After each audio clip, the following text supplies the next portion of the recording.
Great evening, it's Nicole Anderson here, and it's Food for Thought Thursday. Just wanted to give a quick tip, food for thought. And I'm doing the dishes right now because we're all human and we have dishes to do. So, with that being said, I just want to share a little bit of a thought I had with you. How to deal with difficult people. Have you ever had to deal with somebody difficult? Maybe you just weren't so agreeable. Maybe they, wanted to irk your nerves for this or that reason. They were focused on themselves or in a negative thought pattern, whatever the case may be. What do you do when you deal with that difficult person? Do you often find yourself snapping? Do you find yourself angry or getting just as upset as they do? Here's 3 tips when dealing with difficult people. Number 1, remember that we're all on a journey of greatness. And to be great, you must be service focused. So when you are dealing with this person who happens to be difficult, remember that your focus should not be on them, but to be on service. You serve God through serving other people. So if you do unto that person like you're doing unto God or unto the people that you are committed to serve, it doesn't matter. Thank you, Tasha.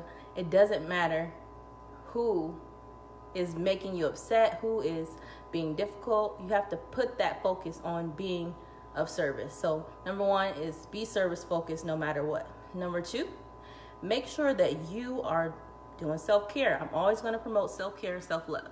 No matter how difficult a person is, if you've taken care of yourself, if you've done your meditation in the morning, if you've, got your hair done, your nails done, or whatever it takes for you to be at your best esteem and know your self-worth, you will show up differently in those conversations. You will show up as your best self. And that will ultimately position you to better deal with difficult people.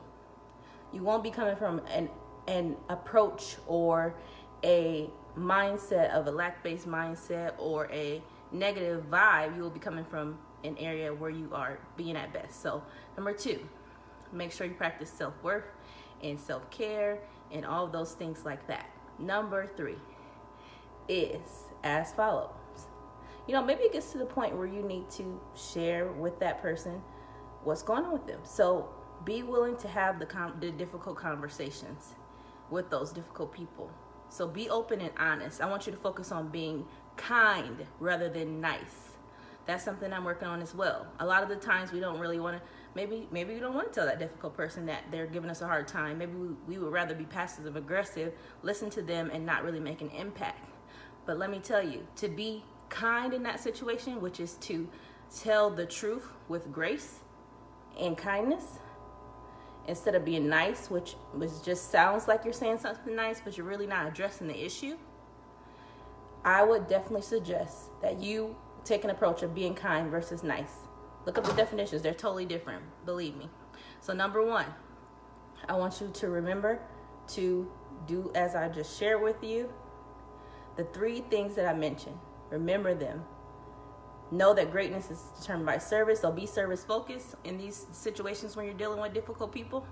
Number 2, be in a place where you can come from an approach where you have brought your best self to the conversation.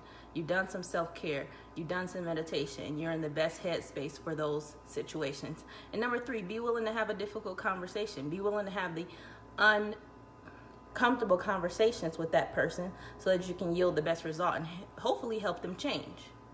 So with that being said, this is Food for Thought Thursday. You do the dishes. Nicole Anderson here, life and business coach and your generational wealth advocate. I want you to be successful in every area of your life. Have a great evening.